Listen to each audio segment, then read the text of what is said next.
Welcome again to a new video of Irrational Investors. This time, we will talk about how the book Factfulness, an amazing book that teaches us how to differentiate the facts from the noise, can help us understand the impacts of housing policies.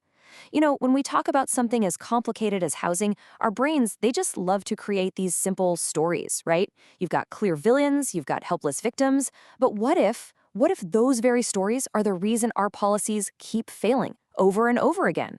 Well, today, we're going to use the brilliant framework from Factfulness to dig into exactly why that happens.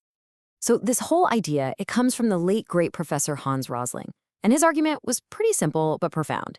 He said that to see the world clearly, you first have to recognize the bugs in your own programming, the flaws in your own thinking. We all have what he called dramatic instincts. Think of them as these mental shortcuts that maybe helped our ancestors survive on the savannah. But today, man, they just completely distort how we see complex modern problems. And housing is a perfect example. Yeah, these dramatic instincts, they're basically our brain's default settings. They make us crave simple, punchy stories with obvious bad guys and easy solutions. I mean, who doesn't love a story like that? But here's the kicker. When you try to apply that super simple narrative to something as deeply complicated as a housing market, well, the results are often, frankly, disastrous. We end up fighting ghosts. We design these elaborate policies to solve problems we imagine, not the ones that are staring us right in the face. All right, so to really get our heads around why a policy like, say, rent control seems to fail so often, we're going to break it all down using Rosling's framework. We'll start with the us versus them illusion, then jump into the trap of one-size-fits-all solutions. After that, we'll look at why we're always searching for a villain and how policymaking in a panic is a recipe for disaster. And finally, we'll talk about how we can become possibilists. Okay, let's dive right in. Section 1. Factfulness meets housing policy. This is all about why our policies so often tackle problems as we imagine them, not as they actually are. And this, right here, is the core of the whole problem. It's this huge disconnect between what we think the housing market is and what it actually is. The reason policies like rent control so often backfire is because they're built on a foundation of drama and emotion, not on the cold, hard facts of how the market really works. So this brings us to our first big illusion, the us versus them mentality. Rosling called this the gap instinct, and it's our brain's obsession with splitting the world into two camps. Us versus them, good versus evil, rich versus poor. And man, in the housing debate, this instinct goes into overdrive. It paints this super simple, really compelling picture, doesn't it? On one side, you have the cartoon villain, the greedy, wealthy landlord, maybe twisting a mustache. And on the other side, you've got the poor, helpless tenant. It's the classic David versus Goliath story, oppressor versus oppressed. But here's the thing.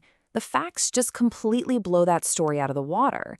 The reality isn't two separate buckets of people. It's a huge, messy overlap. A ton of landlords are just regular folks, maybe a teacher or a firefighter who owns one extra condo for their retirement. And tenants? Well, they're everyone, from students to CEOs. The vast majority of people in this system live in that giant middle ground, not at the extreme ends of the spectrum. So when you see the world as this simple us versus them battle, what happens next? Well, you start looking for a simple, one-shot solution. And that leads us right into the next mental trap, the one-size-fits-all trap, or what Rosling called the single perspective instinct. This instinct is all about falling in love with a single, simple idea. We see a problem, right? Rents are too high, and we immediately grab for what looks like the most obvious tool in the box, a price cap. Let's just control the rent. It feels good, it feels righteous. But honestly, it's like hearing a weird noise in your car's engine and deciding the best fix is to just smash the dashboard with a hammer. You're attacking a symptom, not the actual disease. Because the real drivers of housing costs, it's not one thing, it's a whole web of things. You've got housing supply shortages, crazy restrictive zoning laws, the rising cost of construction, what's happening in the local economy, population growth, the list goes on and on. A simple price cap doesn't build a single new apartment. It doesn't change a single zoning law. All it does is put a little bandage on a massive systemic problem. And this is where the whole dramatic narrative really solidifies.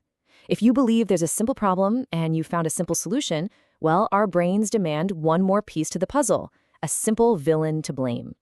Which brings us to our next section, searching for the villain and the blame instinct. Seriously, think about it. Who is to blame? This is the question our brain is just dying to answer.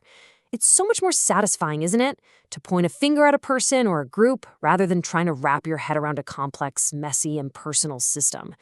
Blame feels good. Systems analysis feels like homework. And this quote from Rosling just hits the nail on the head. He said, "When we instinctively look for someone to blame, we stop thinking. That's it.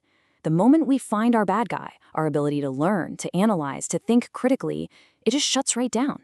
Why bother looking for the real systemic causes when you've already found an easy, emotionally satisfying target to pin it all on?" And so, disinstinct funnels all of our anger and energy onto one simple scapegoat: landlords. It's just so easy, right? It's politically convenient, it's emotionally simple. Just cast them as the villains responsible for everything, and you've got your story. But the factful reality, the villain isn't a person at all. It's this system. It's this tangled web of municipal regulations, construction costs, interest rates, population growth, all of it.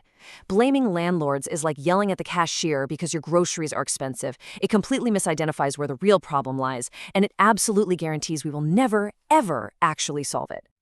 Now, this whole blame game, it gets even more dangerous when our most primal emotions, fear and urgency, get thrown into the mix. This is how we end up with policymaking in a panic. Rosling pointed out this destructive little cycle where three instincts team up against us. First, you've got the fear instinct. It gets triggered by these powerful, scary narratives of housing insecurity and eviction. Then the negativity instinct kicks in. The media latches onto the absolute worst-case scenarios, amplifying the fear. And all of that comes together to activate the urgency instinct, this overwhelming feeling, this demand that something must be done, and it must be done right now. And what's the result of that cycle? A total rush to judgment.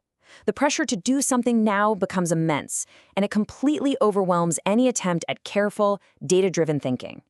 All that emotional heat just shoves aside any discussion of the well-documented, long-term consequences of these policies. You know, things like shrinking housing supply and deteriorating building quality. Okay, so if these dramatic instincts are so hardwired and they keep leading us down the wrong path, what's the solution? Is there an antidote? Well, according to Rosling, there is, and it's all about becoming a possibilist.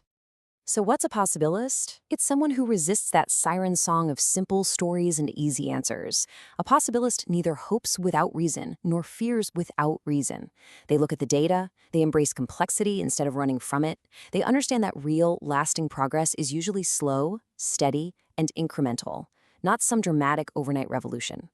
It's all about looking for systems instead of scapegoats and acting on evidence instead of emotion.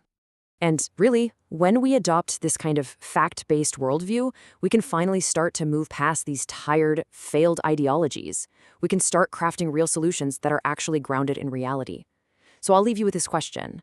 Now that you can see this pattern in the housing debate, where else do you see it? What other huge, complex issues are we trying to solve with these simple, dramatic, and ultimately broken narratives? That's all. We hope you enjoy it, and see us soon with another video from Irrational Investors. For more articles and insights, visit our blog at www.irrationalinvestors.com.